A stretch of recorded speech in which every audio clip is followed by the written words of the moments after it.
Hello everyone, today I will show you how to best print multiple files using Foxit PDF Editor. Open your Foxit PDF Editor software.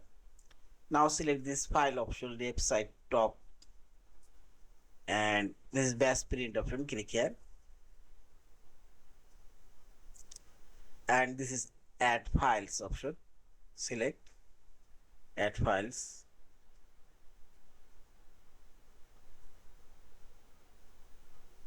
PDF files and select here multiple PDF files.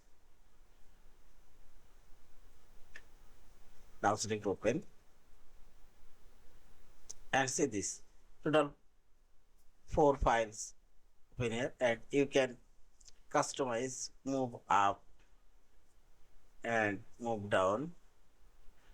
Also you can add more files and delete here and select your print option, fit to printer margin, reduce or printer margin.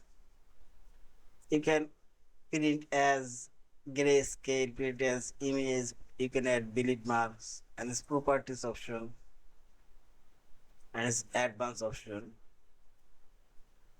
and so on. Now finally select OK. Best printing now creating. Save as. Save.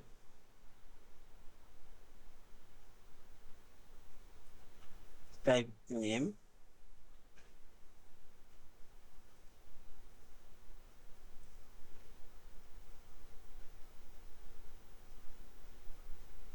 Yeah, all of this PDF file now printed, and see this total 4 files. In this way you can print multiple files at once. Thank you for watching. Subscribe, like, share and comment.